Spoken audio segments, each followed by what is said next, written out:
guys, pag-usapan lang natin ng balita. Ayon kasi guys sa balita, may relasyon na Alden Richard pinagsisilbihan pamilya ni Catherine Bernardo. Alamin natin guys kung bakit sinasabi ito ng balita patungkol umano kay Alden Richard at Catherine Bernardo. Kung bakit nga naman guys may relasyon na. Ibig bang sabihin guys, kapag spotted si Alden Richard sa bahay ni Catherine Bernardo, totoong-totoo na ang kanilang relationship. Pakinggan muna natin guys para malaman natin ang katotohanan sa likod ng kanilang article. Ang sabi dito guys, sa kanilang sinulat, pinusuan din ng netizens ang video kung saan makikitang tinutukso ng mga guests ang Katden, pero tinawanan at sinayawan lang sila ni Catherine Bernardo. Grabe nga naman kasi guys, baka ito yung nasa house blessing guys na nangyari umano. Kung bakit nga naman guys, tinutukso silang dalawa. Kita nyo naman guys ha, mga guests at mga malalapit na kaibigan ni Catherine Bernardo, tinutokso sina Alden Richard at Catherine Bernardo. Mukhang botong-boto guys lahat ng mga bisita ni Catherine Bernardo kay Alden Richard. Ang pagkakaalam ko dito guys, merong may iba din guys si Alden Richard na mas inuna niya umano si Catherine Bernardo. Ganyan ka-sweet guys si Alden Richard kay Catherine Bernardo. Diba? Kitang-kita naman natin kasi guys, magkaiba ang mag-best friend ha, sa sakripisyo umano at inunan niya pa umano si Catherine Bernardo. Ang sabi pa dito guys, samantalang maraming fans ni na Catherine at Alden ang nananalig ng totoong nanliligaw na ang kapuso actor sa Asia Phenomenon Superstar. Obvious na raw kasi ito sa mga kinikilos ni Alden at pati yung pagsilbihan ng aktor sa pamilya ni Kat, halatang malalim na raw ang samaan ng Katden at mukhang boto naman daw ang pamilya ng aktres kay Tisoy. Narito ang ilan sa mga komento ng netizens na mababasa sa Twitter na ngayon ay X na. Grabe guys no, talagang botong-boto ang mga Katden fans kina Catherine Bernardo at Alden Richard. Lalo-lalo guys sa mga bisita ni Catherine Bernardo kung papaano sila tinutukso. Diba? Grabe kasi guys, no? Kita nyo naman guys, malalapit na kaibigan at iba't ibang mga celebrity tinutukso silang dalawa. Diba? Bagay na bagay kasi silang dalawa guys. Dahil meron nga naman kasi silang chemistry. At lalong-lalo na guys, yung nabuong friendship nila guys, talagang may proof na talagang ang kanilang pelikula ay naging patok sa takilya.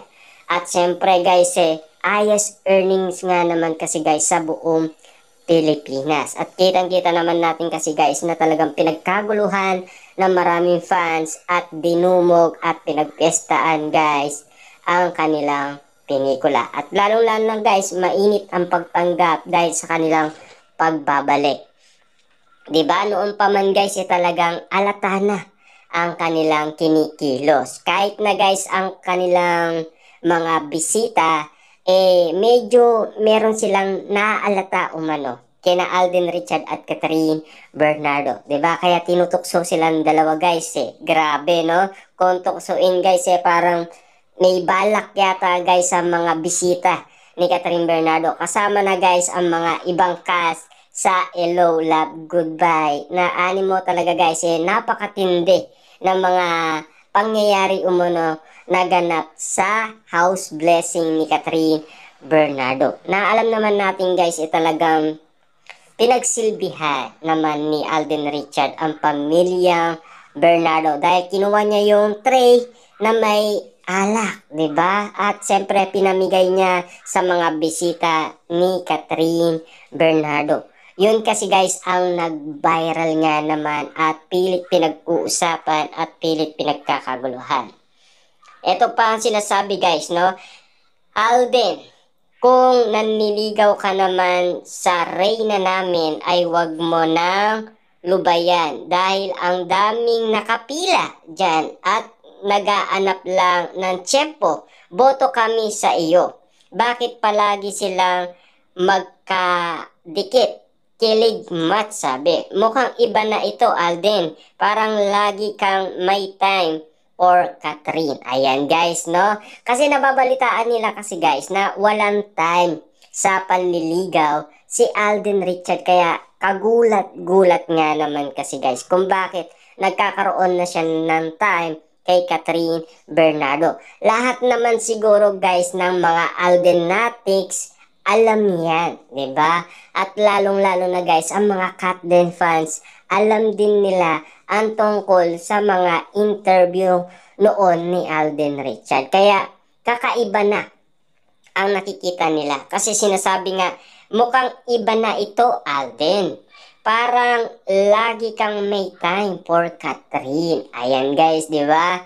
Kasi parang nagkaroon siya guys ng time management sa kanyang sarili. At lalong-lalo na sa kanyang paghahanap ng liligawan na katulad ni Catherine Bernardo. Diba? Ang tadhana nga naman guys, ang lumalapit. Kita nyo naman guys, kahit mga bisita ni Catherine Bernardo talagang botong-boto sa Katden. Kaya naman guys, ano pa ang iniintay nila sa isa't isa.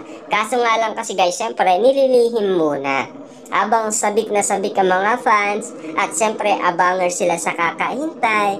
Medyo naglalaylo muna guys at pumapreno ang Katden, diba?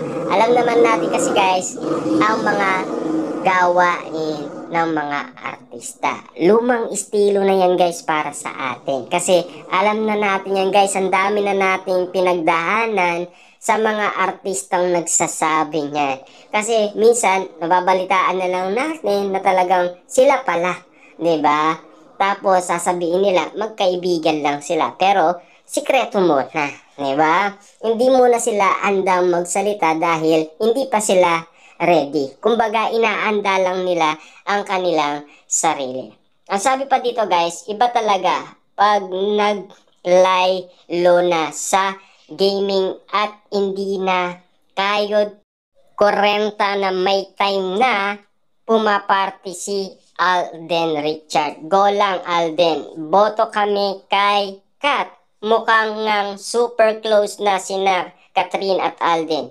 Gaya ng sinabi ng isang netizen, sana ay ayaan na lang muna natin sila na namnamin ang magandang samaan nila. Malapit-lapit na rin nilang simulan ang kanilang reunion movie, kaya abang-abang lang ang fans. At least marami na naman Katden ang napasaya dahil sa panibagong ayuda na ito. Ayan guys yung mga komento ng iba't ibang mga fans ni Catherine Bernardo at Alden Richard base sa mga nakikita nila at base sa kinikilos umano guys ni Alden Richard at Catherine Bernardo. Kita niyo naman guys, maraming botong-boto noong pa man, 'di ba? At tinutokso na sila. Grabe, 'di ba? Kung ang pamilyang Bernardo guys gusto naman si Alden Richard, why not, 'di ba? Kung hindi sila ipagsama, 'di ba? Lalong-lalo na kasi guys, marami ng botong-boto sa kanilang dalawa. Kitang-kita naman kasi guys, ang chemistry nila medyo may dating kasi. Lalong-lalo kasi guys, may dating ang lambingan nila, arutan nila, at kulitan nila sa isa't isa. Grabe na kasi guys yung kulitan nila sa isa't isa Medyo to the highest level na. 'Di ba? Yung sweetness nila guys, talagang to the max na. Kakaiba na kasi guys ang pinapakita nila 'Diba? Yung kilig na inahanap natin guys, mas igit pa doon ang ginagawa nila. 'Diba? Kakaiba kasi guys ang mga pinapakita nila. 'Diba? Yun kasi guys ay kaabang-abang nga naman kasi ang kanilang pagsasalita.